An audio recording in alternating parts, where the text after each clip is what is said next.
नमस्कार, आप देख रहे हैं एसबीटी न्यूज और पेश है इस वक्त राजस्थान की तमाम बड़ी खबरें।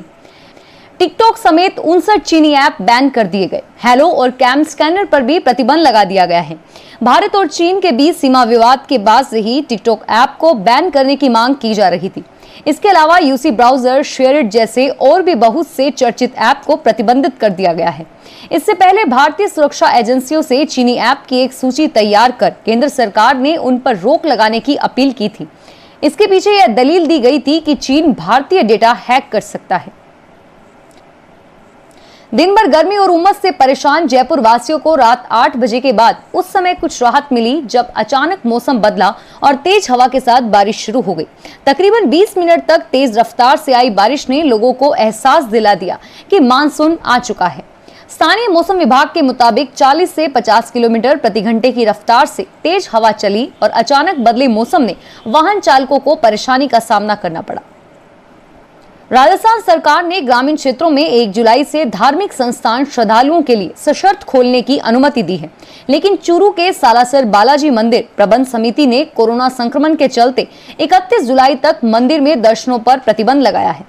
यह निर्णय बालाजी मंदिर प्रबंध समिति ने लिया है और इधर शहर में धार्मिक संस्थान खोलने पर फिलहाल प्रतिबंध ही रहेगा।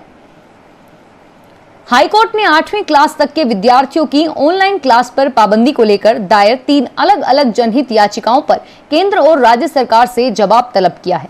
मुख्य न्यायाधीश इंद्रजीत महांती और न्यायाधीश प्रकाश गुप्ता की खंडपीठ ने यह आदेश बंशीधर बड़ाया और शांतनु शर्मा सहित एक अन्य जनहित याचिकाओं पर दिए।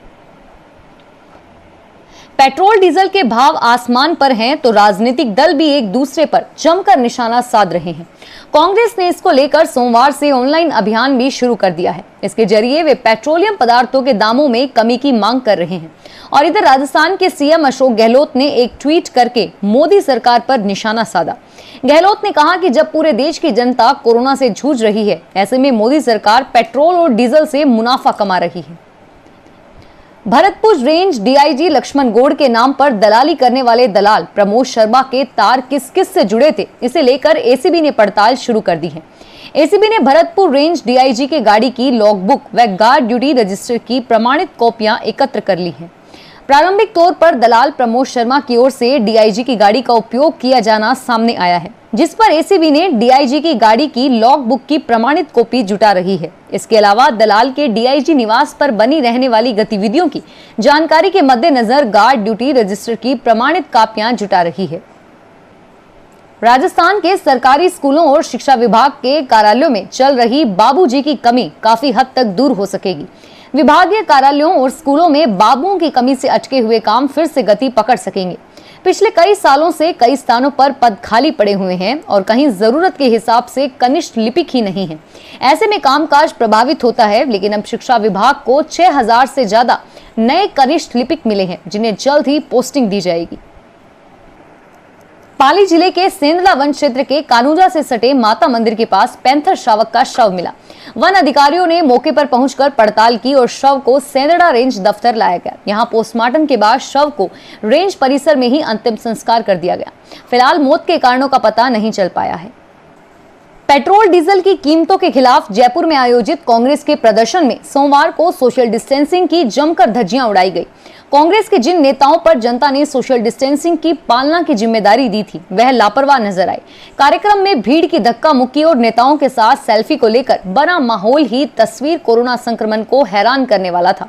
और वहीं अपने संबोधन में प्रदेश कांग्रेस अध्यक्ष और राजस्थान के डिप्टी सीएम सचिन पायलट ने भी सोशल डिस्टेंसिंग की पालना नहीं होने को लेकर कार्यकर्ताओं को लताड़ा और भविष्य में विशेष ध्यान बरतने की हिदायत दी।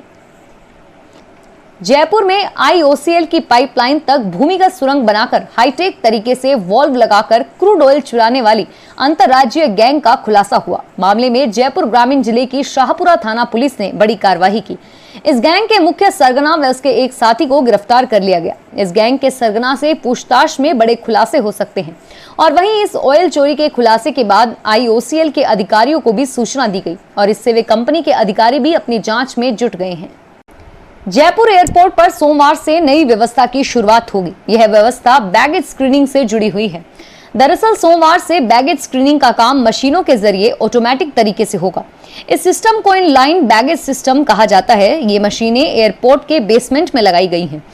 अभी यात्रियों को खुद बैगेज की एक्सरे स्कैनिंग करवानी होती है और इसके बाद उन्हें बैगेज को एयरलाइन के चेक इन काउंटर पर देना होता है। लेकिन अब बैगेज स्कैनिंग का काम मशीनों के जरिए ऑटोमेटिक तरीके से होगा। इसके बाद यात्री सीधे एयरलाइन को बैगेज स्पुर्द कर सकेंगे। जयपुर जेडीए ने विकासकर्ताओं को अनुमोदित मानचित्र के अनुसार पूर्णता प्रमाण पत्र तुरंत देने की तैयारी शुरू कर दी है। इसके लिए जेडीए में अलग से टीम बनाई जाएगी और वहीं डिमांड नोट राशि गणना के लिए ऑनलाइन सिस्टम विकसित किया जाएगा, जिससे लोगों को एक क्लिक पर ही पूरी जानकारी मिल सकेगी। देश में पेट्रोल व डीजल की लगातार मूल्य वृद्धि के विरोध में कांग्रेस ने सोमवार को सीकर कलेक्ट्रेट पर धरना देकर प्रदर्शन किया। इस दौरान कार्यकर्ताओं ने केंद्र सरकार के खिलाफ नारेबाजी की। राष्ट्रपति के नाम कलेक्टर को ज्ञापन सौंपकर तेल की बड़ी कीमतें वापस लेने की मांग भी की। धरने में शिक्षा राज्य मंत्री गोविंद सिंह डोटासरा ने कहा कि मोदी सरकार को ना तो महंगाई दिख रही है और ना ही व्यापारी, किसानों व प्रवासियों की परेशानी दिख रही है। मंत्री डोटासरा ने कहा कि देश में आपातकाल जैसे हाल हो गए हैं।